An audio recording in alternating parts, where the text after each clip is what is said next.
여러분들께 예고 없이 한 뉴스 브리핑 기사를 한번 들려드리도록 하겠습니다. 2009년 노무현 전 대통령 수사 당시 불거졌던 이른바 논두렁 시계 사건의 배후에 원세훈 국정원이 있었던 것으로 확인됐습니다. 국정원 적폐청산 TF는 당시 국정원이 검찰 수사팀의 중요한 사안이 아니니 언론에 망신 주기 용으로 흘리자고 말했다고 밝혔습니다. 또 KBS와 SBS 고위 관계자를 만나서 노 전 대통령 수사와 관련된 보도 요청을 했다고 덧붙였습니다. 안지영 기자가 보도합니다. 2009년 4월 20일 KBS는 노무현 전 대통령의 명품 시계 수수 의혹을 단독 보도합니다. 노무현 전 대통령 부부에게 2억 원 상당의 명품 시계를 선물한 것으로 드러났습니다. 당시는 노 전 대통령 뇌물수수 의혹에 대한 검찰 수사가 본격화하던 시점으로 노 전 대통령 소환 조사 8일 전입니다.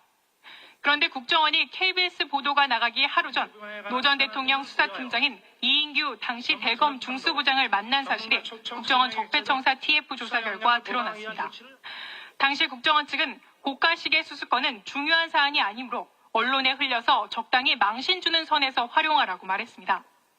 국정원이 수사팀의 언론 플레이를 주문하고 하루 만에 실제 보도가 나온 겁니다. 그로부터 20여일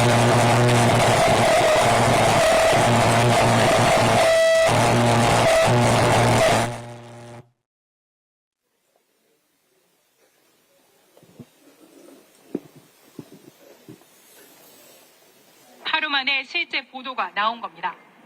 그로부터 20여일 후인 5월 13일에는 SBS가 노 전 대통령의 명품 시계를 논두렁에 버렸다는 내용을 단독 보도합니다. 국정원 TF는 SBS 해당 기자를 조사한 결과 검찰에서 취재했다고 밝혔다고 전했습니다. 그런데 TF 조사 결과 국정원은 검찰의 언론 플레이만 주문한 것이 아니라 직접 언론사도 접촉해 부탁한 사실이 드러났습니다. 수사가 진행 중이던 4월 국정원 측은 SBS 사장을 만나 노 전 대통령 수사를 적극 보도해달라고 요청했습니다. 또 KBS 보도국장에게는 국정원 수사 개입 의혹권을 쓰지 말아달라고 부탁했습니다.